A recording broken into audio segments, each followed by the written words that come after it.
नमस्कार साथियों, welcome back to Hariom inspires India. साथियों, अभी वर्तमान में जिस तरीके की सिचुएशन बनी हुई है,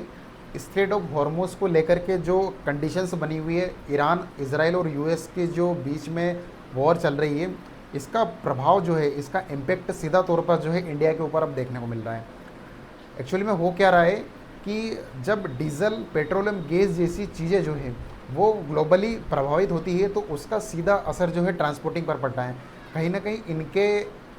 जो कहीं ना कहीं गैस होती है, डीजल होता है, ये एक अहम रोल निभाती है। और ऐसे में कहीं ना कहीं जो है भारत के अंदर जितने भी ट्रांसपोर्टिंग चीज़ें हैं वो डीजल एंड पेट्रोल और कहीं ना कहीं गैसेस से भी चलते हैं, एक तरीके से देखा जाता है।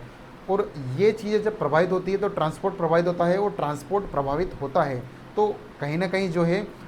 जो भी माल सप्लाई होता है, चाहे सब्जी हो, फल हो, किसी भी तरीके का अनाज हो, और कहीं ना कहीं होटल सेक्टर्स यानी कि रेस्टोरेंट भी कहीं ना कहीं प्रभावित होते हैं इन चीज़ों से। और सीधा तौर पर इसका असर जो है वो इनके दामों पर जो है बढ़ोतरी होती हुई दिखाई पड़ती है।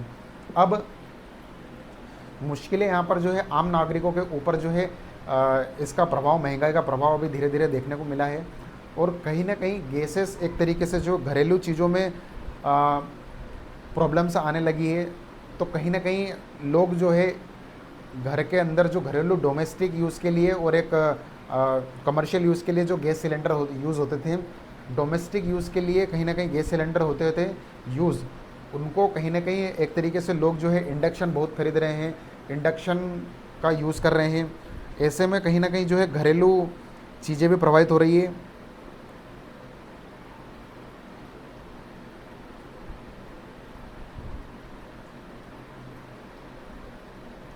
और एलपीजी गैस, डीजल, पेट्रोल, इनके भी दामों में कहीं ना कहीं जो है बढ़ोतरी होती हुई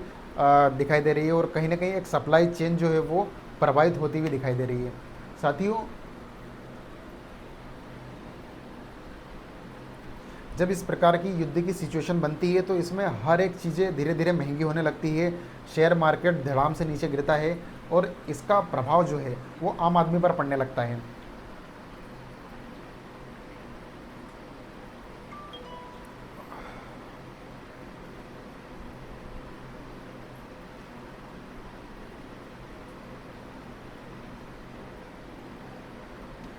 धीरे धीरे घरेलू जो चीज़ें हैं, चाहे आटा, दाल, चावल, सब्जियां, फल, इनके ऊपर अत्यधिक प्रभाव जो है वो देखने को मिलता है। कहीं ना कहीं इनके भावों में भी जो है, रेट में भी जो है फ़र्क देखने को मिलता है जब ग्लोबल चेन, सप्लाई चेन जो है वो प्रभावित होती है। तो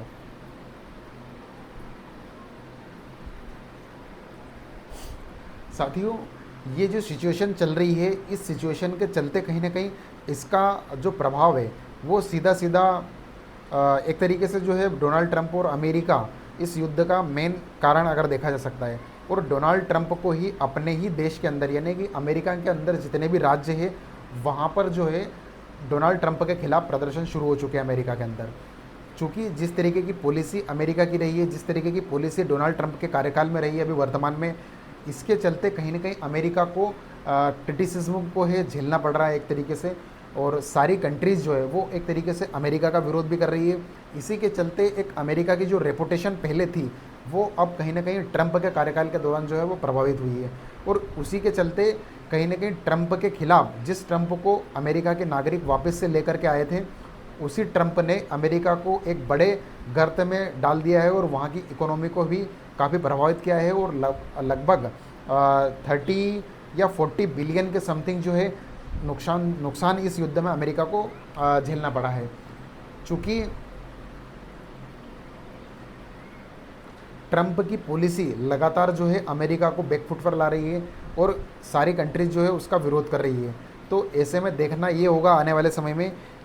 कि क्या अमेरिका के अंदर भी तख्ता पलट हो सकता है, क्या ट्रंप को हटाया जा सकता है। अमेरिका के नागरिक क्या ट्रंप को हटाने का प्रयास, लगातार जिस तरीके से प्रदर्शन अभी वर्तमान में चल रहे हैं, इसको देख करके जो है कहीं ना कहीं ऐसा लग रहा है कि ट्रंप को हटाया जा सकता है या ट्रंप जा सकते हैं। बाकी आपकी क्या राय है इस विषय पर कमेंट बॉक्स में ज़रूर कमेंट करके बताइएगा कि क्या किसी भी देश का प्रेसिडेंट इस हद तक गुजर सकता है